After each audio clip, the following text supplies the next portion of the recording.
Tudo bom? Eu estou gravando uma série de 4 vídeos sobre o catolicismo e, graças a Deus, tenho conseguido abordar algumas discordâncias teológicas, mas sem desrespeitar nenhum irmão católico que é muito fiel em suas crenças. E eu conheço pessoalmente, de convivência, pessoas católicas que são mais fiéis a Deus, mais devotas a Deus do que muitos cristãos e religiosos de outras denominações.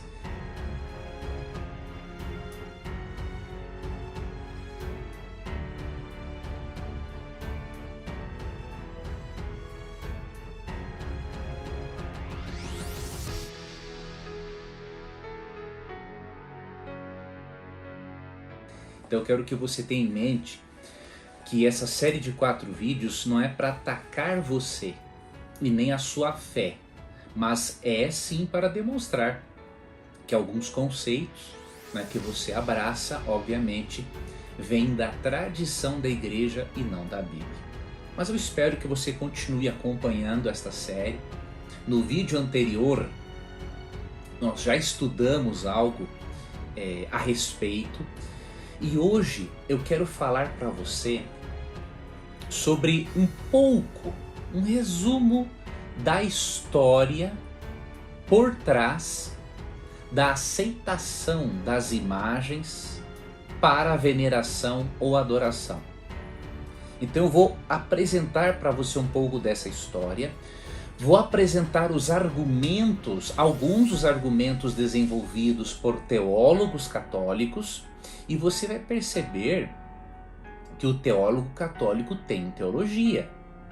Por mais que não queiramos em certas coisas, um teólogo católico tem argumentação teológica, mas especialmente filosófica.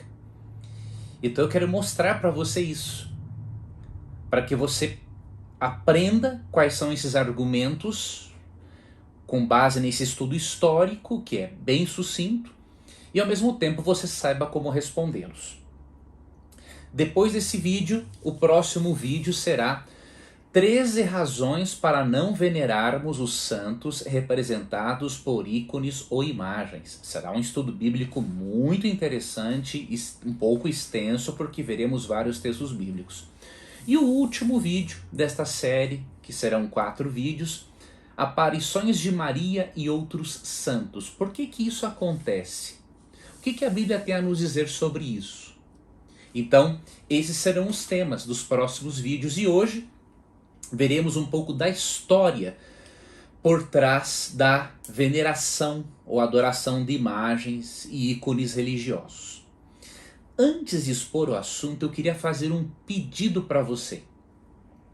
Eu estou pensando em desenvolver um projeto, mas eu gostaria muito que você, que é meu internauta, participasse desse projeto. Eu queria que esse projeto fosse nosso.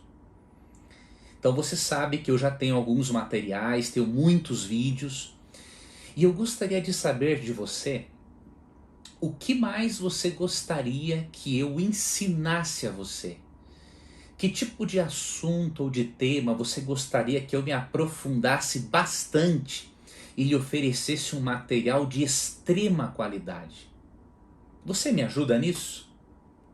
Para mim seria uma honra ter a sua ajuda, porque assim eu posso produzir coisas que atendam a todos os seus interesses. Porque o meu objetivo é ajudar o meu internauta a crescer espiritualmente e em todas as demais áreas da vida com a ajuda da Bíblia, a palavra de Deus. Então, me ajude nesse projeto.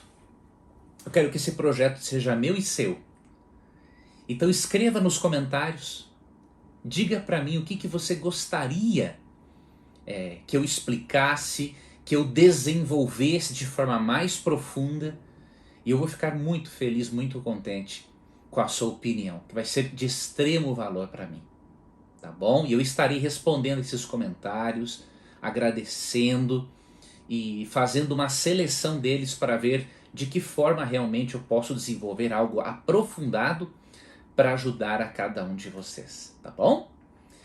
Então vamos para o nosso vídeo. conhecendo a história por trás da adoração ou veneração de imagens.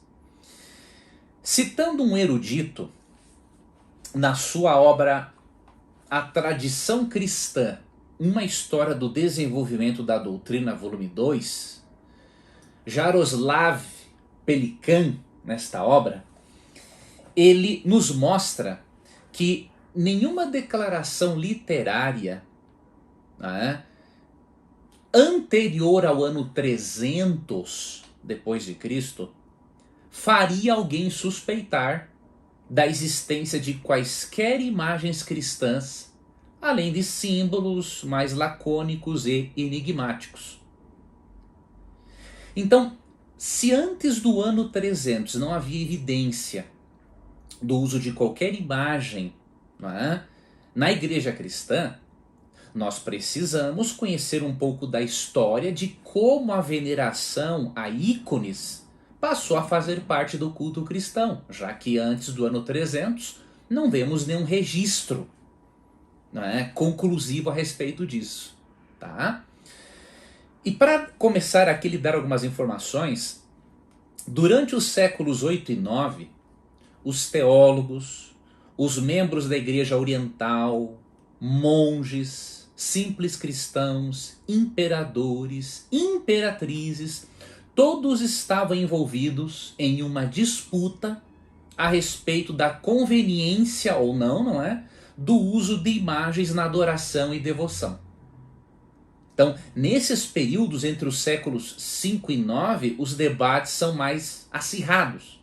Mas óbvio que a partir do século 4 e 5 já vemos algumas questões a respeito disso. Tá? E nesse debate que ocorreu ao longo da história cristã, nós podemos destacar dois grupos. Os iconoclastas, né? Iconoclastas tem a ver com ícones, não é? Eles eram contra, né, o uso de imagens. E alguns deles até destruíam imagens e ícones que se encontravam em algumas igrejas cristãs da época. O outro grupo são os iconófilos, que foram a favor do uso de ícones e até desenvolveram argumentos de ordem filosófica, teológica e psicológica para a defesa do uso de imagens. E quais foram esses argumentos?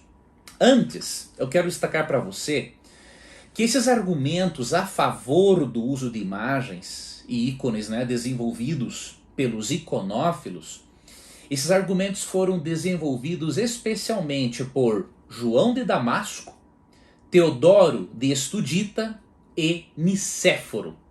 Então esses foram os principais. Vários outros desenvolveram argumentos, mas esses foram os principais defensores do uso de imagens e que desenvolveram argumentos bem interessantes a respeito do assunto. Vou mostrar para você alguns desses argumentos. E você vai ver que alguns desses argumentos se enquadram nos tipos de argumentos que eu mencionei, não é? Argumentos de ordem filosófica, teológica e argumentos psicológicos a favor do uso de imagens.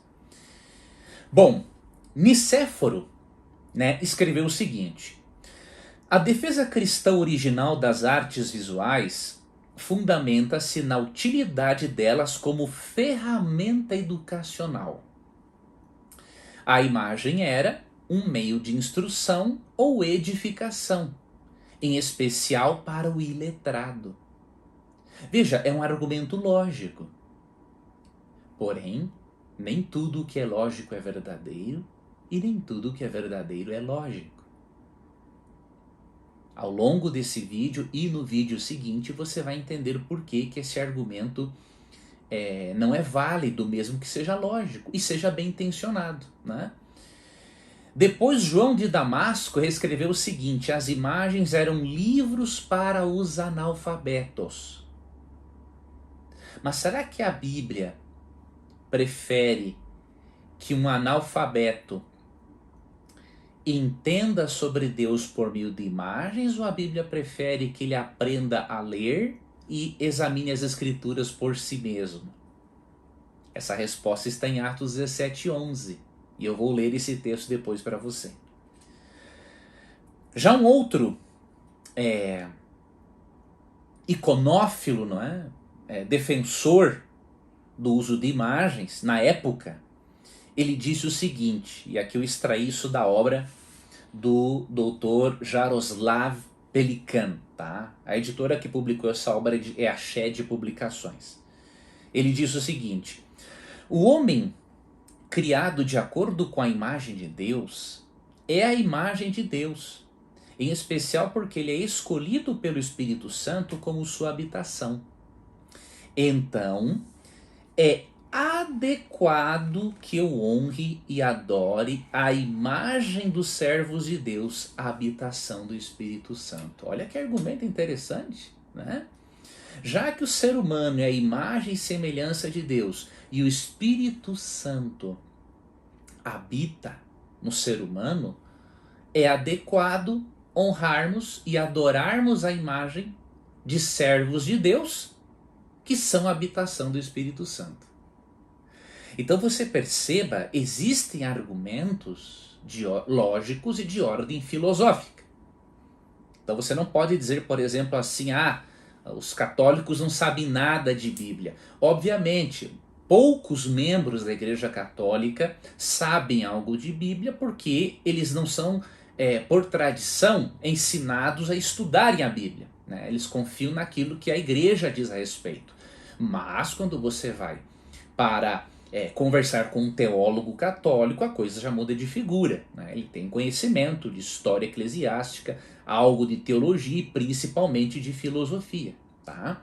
Então é importante você saber esses argumentos, até para você entender que a teologia católica é forte, é importante e que nós precisamos, como protestantes, avaliarmos esses argumentos à luz da Bíblia e também à luz da filosofia, para darmos as devidas respostas e ajudarmos esses irmãos a perceberem que a lógica deles não é a lógica bíblica. Um estudioso citado por Jaroslav Pelikan, esta obra que eu já mencionei para você, observou uma coisa muito interessante. Veja o que ele disse. Na página 121 da obra. Em vista da veemência com que o cristianismo se dirigiu originalmente contra os ídolos, sempre é surpreendente que mais tarde a prática pagã, sem ser bloqueada e quase sem ser observada, tenha conseguido se estabelecer na igreja. Veja, ele acha admirável que, considerando que o cristianismo primitivo tinha verdadeira aversão por qualquer tipo de ícone, porque nada poderia representar ao Deus eterno, ele diz assim que é muito difícil, não é? É até surpreendente que isso tenha acontecido, tenha conseguido entrar na igreja cristã, né? E ele diz, interessante que ele fala de uma prática pagã. Por que pagã? Quando estudamos um pouco da história eclesiástica, percebemos que outro motivo, não é somente este, óbvio, para a introdução de imagens, foi porque muitos pagãos se converteram ao cristianismo, né, ao catolicismo romano na época de Constantino. E para que essas pessoas se sentissem bem na igreja, e elas eram acostumadas a adorarem ídolos, outras divindades, então a igreja entendeu que direcionar a mente deles para santos, para Maria, para Deus, seria melhor do que a mente deles permanecer adorando ídolos pagãos. A intenção é boa, né? Mas o problema continuou, não é? Agora, esse questionamento desse estudioso, não é? Que ele se surpreende por esta prática não ter sido bloqueada e impedida de entrar na igreja cristã, que resposta nós temos para isso? Na página 120 da sua obra, Jaroslav explica o seguinte, né? A resposta a esse questionamento se encontra no fato de que, englobando toda a discórdia com concordância estava a aceitação da autoridade formal da igreja. Você percebe uma coisa interessante? Por mais que os argumentos filosóficos, teológicos e de ordem psicológica que veremos depois tenham sido construídos, né, especialmente por João de Damasco, Teodoro de Estudita e Nicéforo, esses argumentos não foram os suficientes. Foi necessário recorrer à autoridade da igreja para resolver a questão, e não à autoridade bíblica. E no fim, foi confessado pelo Conselho Ecumênico da Igreja, realizado no século VII, né? Foi confessado e foi restaurado. Foram restaurados os ícones. E neste concílio do século VII foi anunciado a excomunhão da igreja dos que combatiam os ícones. Então veja, apesar da argumentação desenvolvida, foi necessário apegar-se, recorrer à tradição eclesiástica. E o que Jesus tem a nos dizer sobre tradições humanas que não são baseadas na Bíblia? Na Bíblia, a tradição está abaixo das Escrituras.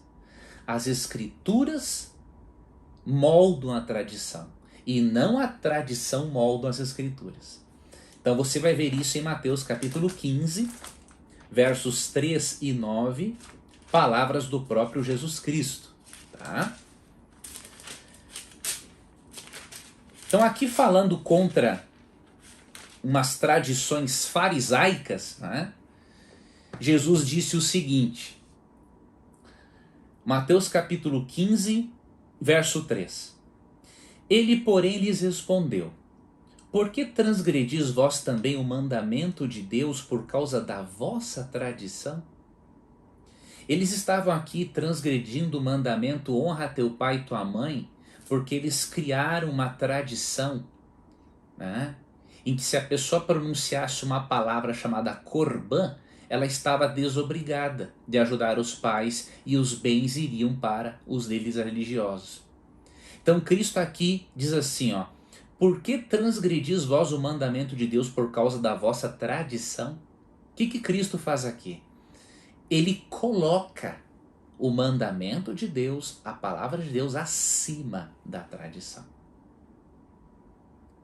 Então a tradição eclesiástica tem a sua importância? Tem, mas ela precisa ser moldada pelo texto bíblico e não o contrário. E no verso 9, olha o que ele diz. E em vão me adoram, ensinando doutrinas que são preceitos de homens. Por mais que você seja sincero, meu querido irmão e minha querida irmã, Deus obviamente aceita a sua adoração sincera.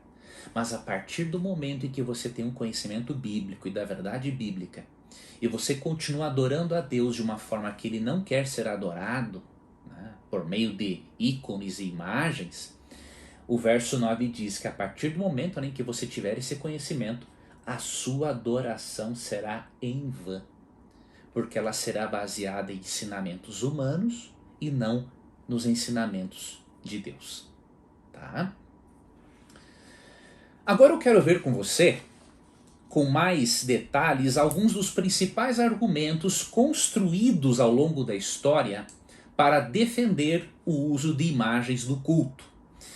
São vários argumentos, mas eu vou listar aqui 5 principais, tá? Para você poder entender, compreender, saber que esses argumentos existem, e quando um irmão católico ou teólogo católico abordar você sobre esse assunto, você tem que conhecer esses argumentos para conversar com ele a respeito, né? Você não pode conversar com um irmão católico se você não conhece devidamente a doutrina dele, né? O católico é isso ou é aquilo. Não, você não pode julgar as pessoas. A doutrina católica é isso. Você leu pelo menos o catecismo, ou leu ou pesquisou alguma dogmática, obra dogmática católica? Então isso é importante, né? Para nós conhecermos e podermos falar daquilo que realmente conhecemos. Tá? O primeiro argumento é a autoridade formal da igreja, como vimos. Tá? Então, o primeiro argumento, tá, para defender o uso de imagens, o último, na verdade, né, o que mais pesou foi a tradição formal da igreja. E nós vimos em Mateus 15, versos 13 e 9, que não importa o tipo de tradição. Jesus não permite que uma tradição seja colocada ou mude algo do que está na palavra de Deus. O segundo argumento é de classe psicológica, são argumentos psicológicos. Olha que interessante. Veja o que Leôncio de Neápolis escreveu no século VII, e você vai ver que interessante este argumento psicológico utilizado por ele. Né? Leôncio perguntou aos seus seguidores se alguém não podia, por exemplo, beijar a roupa de sua esposa falecida em memória dela. E sustentou que os ícones cristãos não eram nada além de exemplos, especialmente vivos, desses memoriais. Interessante argumento, não é? Se não é errado eu beijar a roupa de minha esposa, né, porque eu estou com saudade dela, por que seria errado eu beijar, não é, um ícone em memória dele, como uma demonstração de carinho, assim como eu tenho uma demonstração de carinho por uma foto? Em primeiro lugar, existe uma diferença entre beijar uma foto e beijar uma imagem. Quando você beija uma foto, você está beijando a foto de um ser humano que está morto, mas que, segundo a Bíblia, ele não pode interceder por você. Porque, de acordo com 1 Timóteo 2,5, Cristo é o único intercessor. Então você beija essa foto, esta roupa, ou abraça como uma demonstração de carinho por alguém que já partiu. Mas, de acordo com Eclesiastes 9,5, essa pessoa não tem parte em coisa alguma do que se faz debaixo do sol. Então ela não pode interceder e nem influenciar a sua vida aqui nesta terra.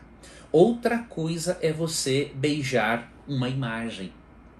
Porque ao beijar uma imagem, você está demonstrando, não é, crer que a intercessão de Cristo não é suficiente. E além disso, você está demonstrando crer numa doutrina errada sobre o estado dos mortos. Porque se você beija uma imagem porque crê que aquele santo se encontra no céu intercedendo por você, você está indo contra o ensino bíblico de que a morte é um estado de inconsciência até a segunda vinda de Cristo e até o dia da ressurreição dos mortos. Então veja a diferença entre beijar uma foto e beijar uma imagem. Ao beijar uma foto, você demonstra carinho e não demonstra aceitação de nenhuma doutrina contrária à Bíblia. Ao beijar um ícone, você demonstra carinho, mas você demonstra também aceitar doutrinas que não estão de acordo com a Bíblia, né? Entre elas, a consciência após a morte, e outra doutrina que você está aceitando é de que é possível existir um intercessor além de Cristo, contrariando abertamente 1 Timóteo 2,5. Então veja o que a Bíblia diz sobre o estado dos mortos. Eclesiastes 9, versos 5, 6 e 10. Porque os vivos sabem que hão de morrer, mas os mortos não sabem coisa nenhuma. Nem tampouco terão eles recompensa, porque a sua memória jaz no esquecimento, ou seja, foi entregue ao esquecimento. Ou seja, eles não sabem coisa alguma. Então eles não podem saber nada a respeito da sua intercessão e da sua oração. E agora você vai entender o porquê. Verso 6. Amor, ódio e inveja para eles já pereceram. Para sempre não tem eles parte em coisa alguma do que se faz debaixo do sol. Então, enquanto Jesus não voltar e não existir a ressurreição, os mortos não sentem amor, não sentem ódio, não sentem inveja e não têm parte em coisa alguma do que acontece embaixo do sol, ou seja, no nosso planeta. Ou seja, eles não podem interceder e influenciar a sua vida, de acordo com esse texto. E o verso 10 diz: tudo quanto te vier a mão para fazer, faze-o conforme as tuas forças, porque no além para onde tu vais, não há obra, nem projetos, nem conhecimento e nem sabedoria alguma. Então, se no além não há obras, não há projetos, nem conhecimento e sabedoria, como que um santo vai ter conhecimento e sabedoria a respeito de você para poder interceder por você? Então você percebe? Este argumento, não é? Psicológico, que usa a foto ou a roupa como exemplo, ele realmente é refutável à luz da Bíblia. Tá? Terceiro argumento, milagres. Como ocorreram aparições de santos, aparições de Maria, expulsão de demônios através dos ícones, então isto foi visto como um argumento para comprovar de que os santos realmente estão no céu intercedendo por nós. Mas este argumento eu vou abordar no próximo vídeo, quando eu darei 13 razões para não venerarmos os santos. Tá bom? O quarto argumento é de ordem filosófica e é um argumento interessante, só que de origem grega, especialmente em Aristóteles. O argumento filosófico utilizado, pelos teólogos católicos para a adoração ou veneração dos ícones ou imagens é a analogia entes, ou analogia do ser. Entes lembra a palavra ente, querido, não é? Então a analogia entes é a analogia do ente ou analogia do ser. O que é essa analogia do ser? E por que ela é tão importante para a defesa católica da adoração a santos? Antes de explicar, eu quero ler para você aqui uma análise de João de Damasco, um dos grandes defensores da adoração aos ícones. Para você começar a entender o que é esse argumento análise do ser e como que ele apoia, entre aspas, a veneração de imagens. Havia uma adoração de veneração, na qual adoramos só a Deus, que, por natureza, é passível de adoração. Mas havia também uma adoração feita aos amigos e adoradores de Deus por causa da natureza derivativa deles. Preste atenção nisso aqui. Ele diz que por causa da natureza derivativa deles, ou seja, por eles derivarem de Deus, não é um erro adorá-los ou venerá-los, porque eles derivaram de Deus, assim como qualquer outra criatura ou coisa que exista no universo. Então, de acordo com essa teoria, de acordo com a análise do ser, ou análise entes, existe uma continuidade de Deus e as demais coisas da criação. Tá? Então tudo o que existe faz parte do ente, faz parte do ser de Deus. Só que isso é filosofia grega. E mais, como bem destacaram Franklin Ferreira e Alan Mayat em sua Teologia Sistemática, esta obra aqui da editora Vida Nova, esta crença de que todas as coisas, todos os seres derivam de Deus, aqui na página 39 eles refletem o seguinte, entender a analogia do ser, ou melhor, se pode entender a analogia do ser como uma negação sutil da distinção entre o Criador e a criatura. Quando ensina-se no meio católico, né, que todas as criaturas derivam de Deus, aqui está ocorrendo realmente uma sutil, na verdade, está negando de forma sutil a distinção entre Criador e criatura. Nós não emanamos de Deus. Nós não somos uma continuidade de Deus. Nós somos criaturas de Deus, criados de forma independente. Nós não partilhamos da natureza divina dele. Ok? E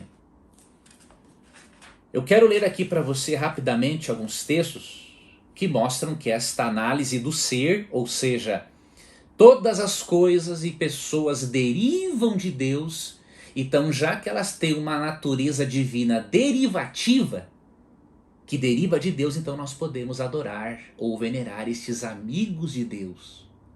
Como disse um outro teólogo católico que eu mencionei, já que os santos são a morada do Espírito Santo, nós também podemos venerá-los, né? O primeiro texto que eu vou ler para você é o texto de Gênesis 1:27, né? O que Gênesis 1:27 diz? Criou Deus, pois, a sua imagem, a imagem de Deus o criou. Homem e mulher os criou. Quando a Bíblia diz que Deus criou o ser humano à sua imagem, isso significa que ele não criou de forma igual, né? Então a natureza humana é diferente da natureza divina. Nós não derivamos de Deus, nós somos criados por Deus de forma independente da essência dele. Ele soprou nas narinas o fôlego de vida, mas esse é um poder energizante que existe até nos animais. O poder que dá vida. Agora, Gênesis 2:7 mostra, né? Então formou o Senhor Deus ao homem do pó da terra. Ou seja, o homem não derivou de Deus, ele derivou do pó da terra. E lhe soprou nas narinas o fôlego de vida e o homem passou a ser alma vivente. Então nós derivamos, não da essência divina, derivamos do pó da terra. Tá? Então esse é o primeiro texto, esses são os primeiros textos que mostram que a analogia do ser, ela não tem nada de bíblico, ela é filosófica, porém é uma filosofia antibíblica. Outro texto muito importante, que tem a ver com que os autores dessa teologia sistemática, né, Ferreira e Mayat eles disseram, né, que essa análise do ser, ela, de uma forma sutil, não distingue o Criador da criatura. E esse texto aqui vai confirmar isso. Isaías 40:25. Olha o que o próprio Deus diz a respeito dele. Ó. A quem, pois, me comparareis para que eu lhe seja igual? Diz o santo. Levantai ao alto os olhos e vede. Quem criou estas coisas? Então, mesmo que aqui no contexto Isaías esteja divertindo contra o adorar divindades pagãs, quando Deus diz assim, a quem me comparareis para que eu lhe seja igual? Ele está dizendo que não existe nenhum ser igual a ele. Então não é correto dizer que existe uma natureza derivativa de Deus por parte dos santos para nós os venerarmos. Porque de acordo com o texto, Deus não pode ser comparado a ninguém, a nada. Nós só podemos conhecer a Deus por meio da revelação dele. Se ele não se revelar a nós, nós não temos como conhecer a Deus, porque o pecado nos afastou dele. E o quinto argumento, não, mais um texto aqui, perdão, antes de ir para o quinto argumento, Mateus 4, verso 4, que é um texto de Cristo e é muito conhecido, tá? Que mostra que a analogia do ser, ou analogia entes, ela não é correta. É Mateus capítulo 4, versículo 10, ó. Então Jesus lhe ordenou, retire-te, Satanás, porque está escrito, ao Senhor teu Deus adorarás e só a ele darás culto. Isso aqui é muito claro. Só a ele darás culto. Então eu não posso dar culto a um santo ou a qualquer outra pessoa. Jesus é claro, só a ele darás culto. E isso mostra que a analogia do ser, ela não é bíblica. Porque ao invés de derivarmos de Deus, na verdade nós somos criaturas distintas de Deus e diferentes em natureza. Tá bom?